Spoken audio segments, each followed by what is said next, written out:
மகாநதி அடுத்து வர எபிசோடில் பார்த்தீங்க அப்படின்னா விஜய் வந்து ஜெயிலில் ரிமாண்ட் பண்ணி வச்சுருக்காங்க. காவேரி பார்த்தீங்கன்னா விஜயை பார்த்துட்டு வீட்டுக்கு வந்துட்டாங்க. வீட்டுக்கு வந்துட்டு யமுனா இருக்கிறத பார்த்துட்டு நீ இன்னும் இங்கேருந்து போகலையா போ அப்படின்னு சொல்லிட்டு கத்துறாங்க. உடனே இதை அவங்க அம்மா கேட்டுட்டு ஏன்டி வந்தது ஏன் அவளை கத்துற அப்படின்னு சொல்லிட்டு கேட்குறாங்க. உடனே கங்கா நடுவில் வந்து சமாளிச்சிடுறாங்க. அதுக்கப்புறம் பார்த்தீங்க அப்படின்னா கங்காவும் காவேரி தனியாக பேசிகிட்டு இருக்காங்க.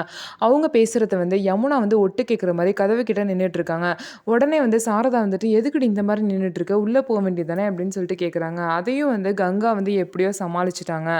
கங்கா பார்த்தீங்க அப்படின்னா இந்த காவேரிக்கும் யமுனாவுக்கும் நடந்த பிரச்சனை வீட்டில் யாருக்கும் தெரிய வேணாம், தெரிஞ்சால் கஷ்டப்படுவாங்க அப்படின்னு சொல்லி நினைக்கிறாங்க. அப்புறம் யமுனாவும் பார்த்தீங்கன்னா டென்ஷன் ஆகி கிளம்பிடுறாங்க.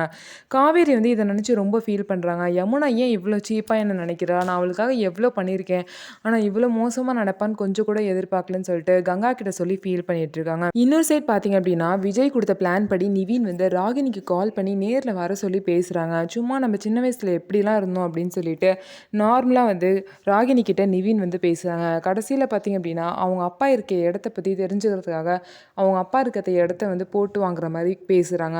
ஆனால் ராகினிக்கு பார்த்தீங்கன்னா லைட்டாக டவுட் வந்துருச்சு. அதனால அங்கேருந்து கிளம்பணும்னு சொல்லிட்டு நிவின் வந்து பார்க்குறாங்க. ஆனால் ராகினி பார்த்தீங்க அப்படின்னா இப்போதைக்கு ஒன்று எங்கள் அப்பாவை பார்க்க வேணாம், இன்னொரு நாள் கூட்டிகிட்டு போகிறேன் அப்படின்னு சொல்லிட்டு மழுப்பிட்டாங்க. அதுக்கப்புறம் பார்த்தீங்க அப்படின்னா கண்டிப்பாக ராகினி கிட்ட பேசி வந்து இந்த விஷயத்தை வந்து நடத்த முடியாது. அதனால கண்டிப்பாக ராகினியை வச்சு ஏதாவது ஒரு இன்னொரு பிளான் யோசிக்கணும் அப்படின்னு சொல்லிட்டு காவேரி வந்து ஒரு பிளான் தராங்க. ராகினியை கடத்திடலாம் அப்படின்னு சொல்லிட்டு கடத்தி ஒரு ரூமில் வந்து தெரியாமல் யாருக்கும் தெரியாமல் குமரன் நிவின் காவேரி எல்லாம் வச்சுருக்காங்க. ராகினியை வந்து கடத்திட்டு போய் ராகினி ஃபோன்லேருந்து அவங்க அப்பாவுக்கு கால் பண்ணி இந்த மாதிரி மிரட்டுறாங்க.